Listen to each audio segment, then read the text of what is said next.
Okay, so this is the National 5 Practice Prelim, and what I'm going to do is I'm going to just work through it.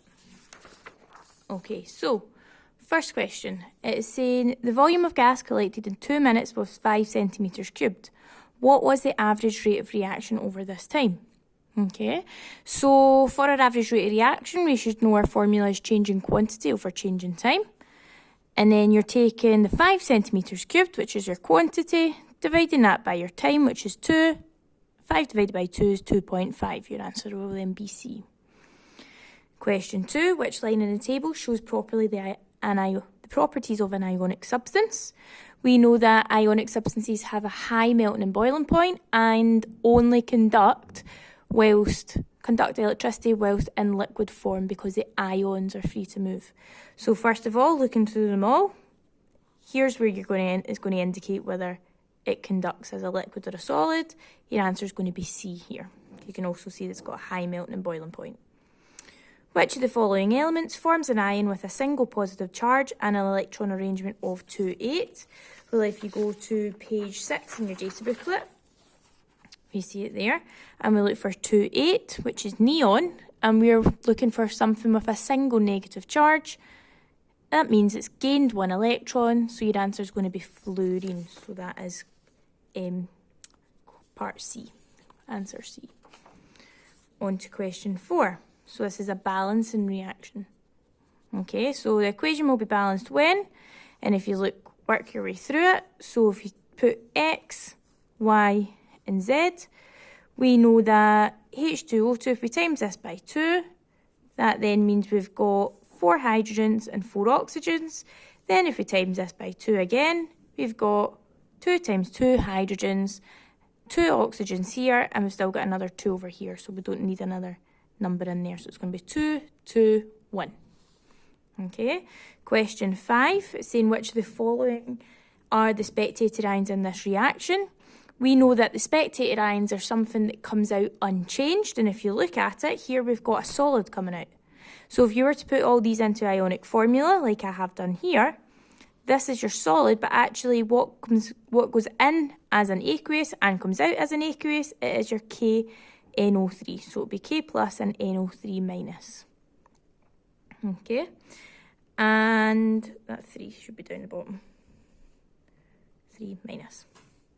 On to the next question then. So, it's saying what is the charge in the chromium ion in CrCl3?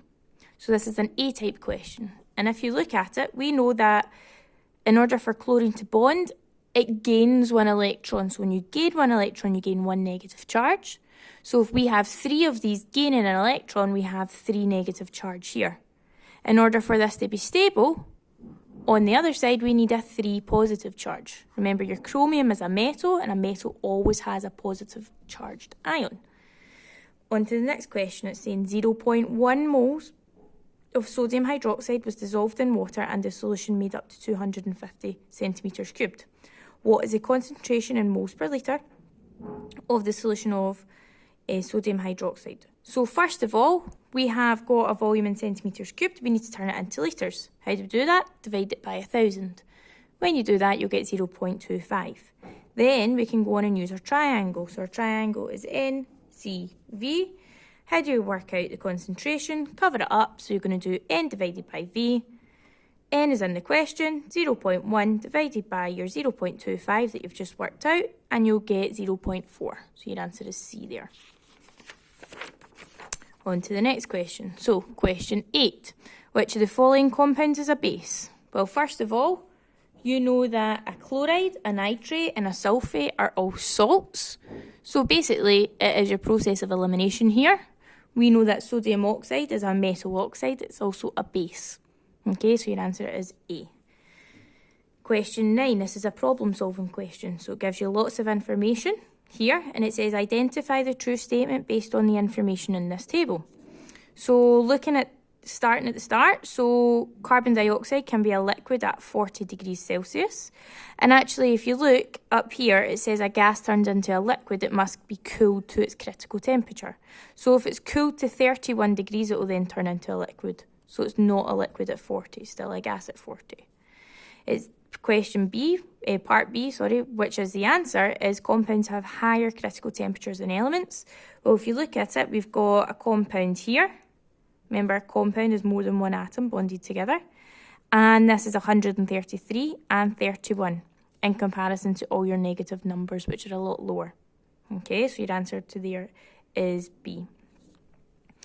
Part 10, systematic name. So we can see that, remember, you always name from the carbon to carbon double bond, and you want it on the lowest number of carbons. So I'm going to do 1, 2, 3, 4, 5. We've got a branch on carbon 2 and a branch on carbon 3. So we're going to do 2, 3. We've got 2 branches, so it needs to be dimethyl pent 1-ene, because my carbon to carbon double bond is on the first carbon atom there. On to the next question. So, question 11, another problem-solving question. It's all to do with ion colours. Okay, so if you look, copper sulfate is blue, but copper chromate is green. We've got potassium chloride is colourless, and potassium chromate is yellow. So, we know that the potassium is colourless, but we need to figure out what the chromate ion is, because that's what it's asking for. Okay, and if we know that the copper is blue, and the copper chromate is green, blue plus yellow is green, or potassium chromate, or potassium's colourless, or chromate's yellow, therefore your answer must be D, your chromate is yellow. On to the next question. It's saying a student added bromine solution to compound X and Y, and as you can see they're here. We've got but1-ene, and we've got cyclobutane, and it's asking which line in the table is correct. So it asks compound X, does it decolorise, and compound Y, does it decolorise? So we know that the test for unsaturation is using bromine solution, and if it has a carbon to carbon double bond, it will decolorise. So first of all, you can rule out A and B and take in C and D. Okay, so compound X will decolorise it with your carbon to carbon double bond, but compound Y doesn't have any carbon to carbon double bonds, therefore will not. So your answer is D. And on to the last couple of the multiple choice. So when methane burns in a plentiful supply of air, what are the products? So products of a combustion reaction is carbon dioxide and water. So your answer is B. Question 14, which of the following structures is never found in compounds? Well, compounds is more than one atom bonded together. We know that monatomics, such as your noble gases, don't need to make bonds. So your answer is B there. Name the type of reaction present in this equation. So you can see that we've got some ionic or ions reacting together here, but they form a solid. When a solid is formed, we have a precipitate reaction. On to question 16. Which of the following compounds belong to the same homologous series with the molecular formula C3H8? Well, if you take down C3H8, we can see that it's CnH2n plus 2, and that is for your alkanes. We're looking for an alkane here. So, that's a cycloalkane, that's an alkene. Here's your answer, also an alkene, so your answer is C. We've got a branched alkane there. On to question 17. Obviously, I didn't read the question correctly. So, a compound burns in air. The only products of the reaction are carbon dioxide, sulfur dioxide, and water. The compound must contain, your answer here is C, because what goes in must come out. So if we're reacting it in air, that already gives the oxygen. So your compound that you are burning must contain carbon, hydrogen, and sulfur if you've got sulfur dioxide coming out. Okay, on to section 2. So question 1. The alkenes are a family of unsaturated hydrocarbons. Describe the chemical test, including the result to show that a hydrocarbon is unsaturated. So bromine solution is used for the chemical test, and it changes from orange-brown to colourless in the presence of a carbon to carbon double bond. Okay, on to the next question here. So it's a bit muddled up. So it's all kind of all over the place. So calculate the mass in grams of ethene here required to make 410 grams of cyclohexane over here. So you're kind of working backwards on yourself here. So first of all, we need to know how many moles this is in order to make it. And so how do we work out number of moles? Number of moles is equal to mass divided by gram formula mass. So my mass is 410, sorry. My gram formula mass is 82. When you do that into the calculator, you get 5 moles. So here we have a 1-to-1 reaction, and how do we know that? Because we have no big numbers in front of the formula. So it's a 1-to-1 reaction, so when 5 moles reacts here, I get 5 moles here. We don't want the number of moles, we want the mass. Mass is equal to the number of moles times gram formula mass. So I'm going to do 5 times your gram formula mass of ethene, which is 28, and you get 140 grams. That's your answer. Okay, so you're getting 1 mark for calculating your number of moles. You're getting 1 mark for using your molar ratio, 1-to-1, and you're getting your last mark for your 140 grams. Okay. Next part of the table. So it says, the table gives information about cyclopentene and cyclohexene. Explain why cyclopentene has a lower boiling point than cyclohexene. And your answer is, as cyclopentene is a smaller molecule with less carbon atoms in it. The bigger the molecule, the bigger the boiling point. Question 2 then. So it's saying a sample of argon contains 3 types of atoms: argon-36, argon-38, argon-40. State the term used to describe these different types of argon atoms. That is your isotopes. Okay. Explain why the mass number of each atom is different. And it is due to the different number of neutrons. We know that an isotope is the same atomic number but different mass number due to different number of neutrons. And underneath here it's saying, state the sample, this sample of argon has an atomic mass of 36.2. State the number of the most common type of argon atom in this sample of argon. Your answer is argon-36. And why is that? Because 36.2 is closer to 36 than it is 38 and 40. So we go with whatever number is closest to your relative atomic mass. Okay, question 3. So hydrogen gas can be produced in the laboratory by adding a metal to dilute acid. Heat energy is also produced in the reaction. State the term used to describe all chemical reactions that release heat energy. Your answer is exothermic. Okay. A student measured the volume of hydrogen gas produced when zinc lumps were added to dilute hydrochloric acid. So part 1, calculate the average rate of reaction in centimetres cubed, seconds to the -1, between 10 and 30 seconds.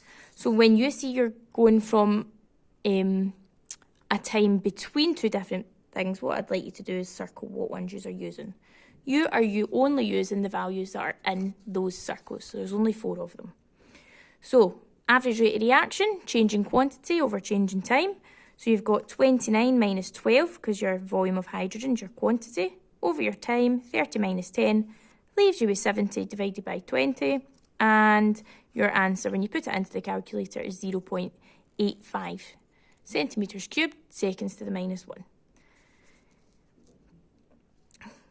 Part 2. So estimate the time taken in seconds for this reaction to finish. So if you look up here, at 50, we have produced 36, which isn't quite finished yet, whereas at 60, we've produced 37, and we know 37 is your final total, your final volume, sorry. Okay, so any number in between there would give you the mark. So 51 to 59, anything in that range, or the range. Okay, on to the next question, part C. The student repeated the experiment using the same mass of zinc. State the effect on the rate of reaction if zinc powder was used instead of zinc lumps. So it's asking about the effect and the rate. The rate of reaction would have increased. It wouldn't have got faster, the rate would have increased. Okay, because we're talking about rate, not how fast it is. Part D, so another student reacted aluminium with dilute nitric acid. And you're given the equation below. Circle the formula of the salt. So here we've added aluminium to your acid. You know you get a salt and hydrogen. You don't get water because you're just adding the metal in here. Okay, if that was a metal oxide, a hydroxide, or a carbonate, I would get H2O, and if it was a carbonate, I would get plus carbon dioxide as well. On to the next question. Fluorine can form covalent and ionic bonds. Fluorine is a gas made up of diatomic molecules. Draw a diagram showing the outer electrons to represent a molecule of F2. Here you can see it. So each fluorine's in group 7, they have 7, so I've put 1 of X, one of the crosses, one of the dots. So 1, 2, 3, 4, 5, 6, 7. 1, 2, 3, 4, 5, 6. 1, 2, 3, 4, 5, 6, 7. Remember, covalent bond is a shared pair, which means you need 2 electrons in that crossover. Part F, chloromethane is a covalent gas with a faint sweet odour. The structure of chloromethane is shown below. State the name used to describe this shape, and your answer is tetrahedral. Okay, question 4 then. The alkanes are homologous series of saturated hydrocarbons. State what is meant by the term homologous series. This also comes up later on, so it's the same question. So your homologous series is a group of compounds that have the same general formula and similar chemical properties. Okay, it's saying part B is the structural formula of 2 alkanes. That's actually a lie. Should be 2 hydrocarbons. Is shown below. We've got 1, 2, 3 cyclopropane, and we've got propanine or propene. State the term used to describe this set of molecules. They are isomers. So they have the same molecular formula but different structural. So they've got the same stuff in it, but they look different. Okay, part C, this is a problem solving question. So the alkanes present in a mixture were separated using a technique known as HPLC. The mixture was vaporised and then passed through a special column. Different alkanes take different amounts of time to pass through the column. And you've got all this showing you where all the time's taken. So write a general statement linking the structure of the alkane to the length of time taken to pass through the column.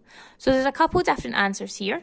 I've put 2 down, but you could also write vice versa and still be correct. So as the length of the carbon chain increases, the time also increases, and adding a branch increases the time.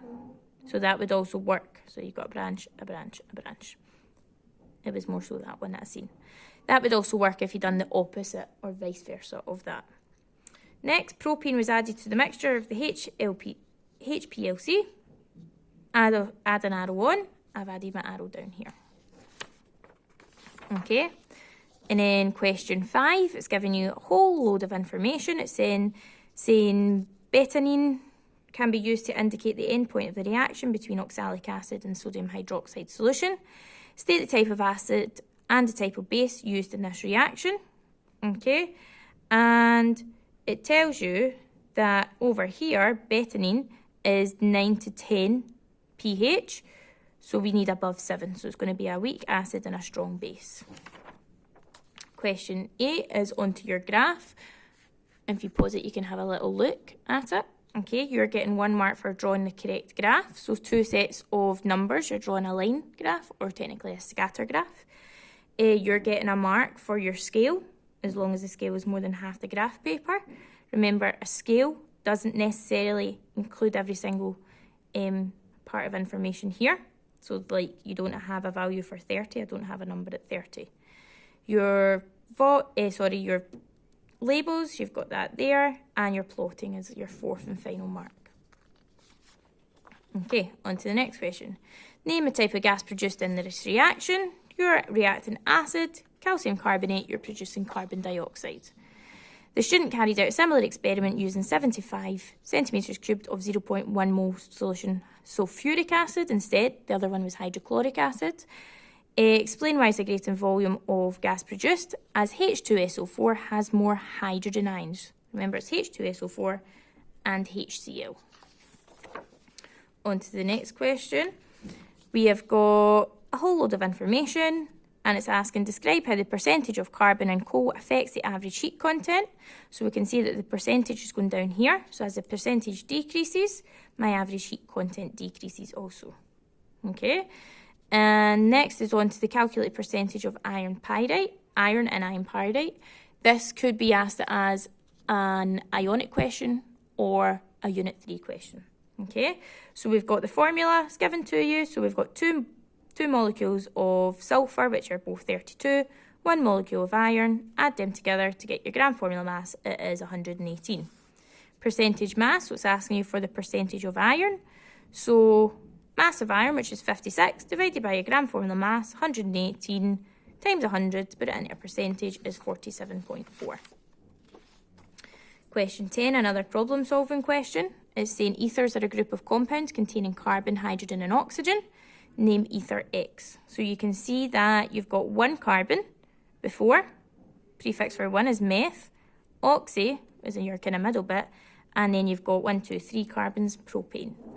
Suggest a general formula. What you can see is I've put down all their molecular formulas down here and worked it out as CnH2n plus 2 with an oxygen at the end.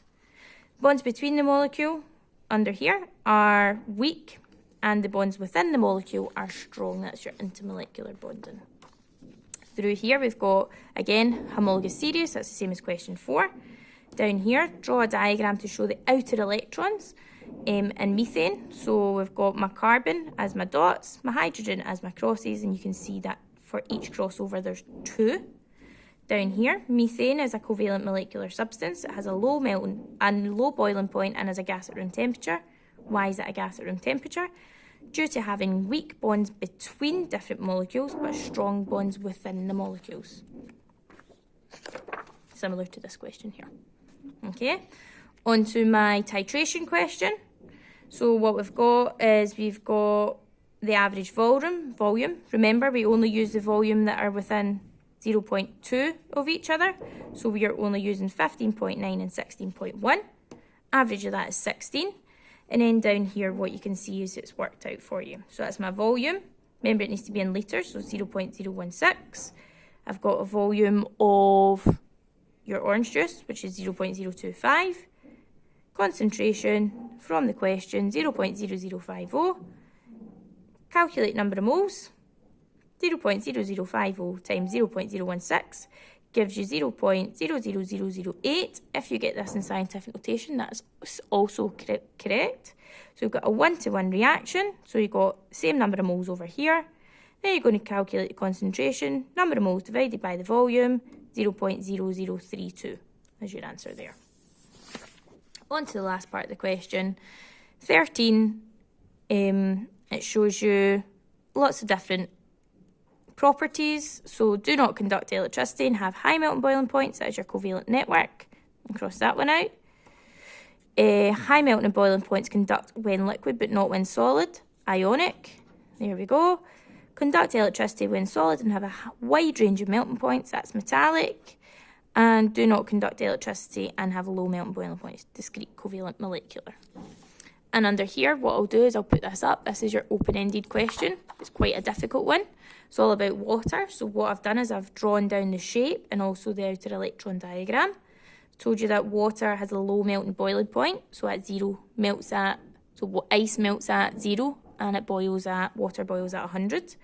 Has an angular shape and is seen, you can see that the oxygen is bonded to 2 separate hydrogen atoms.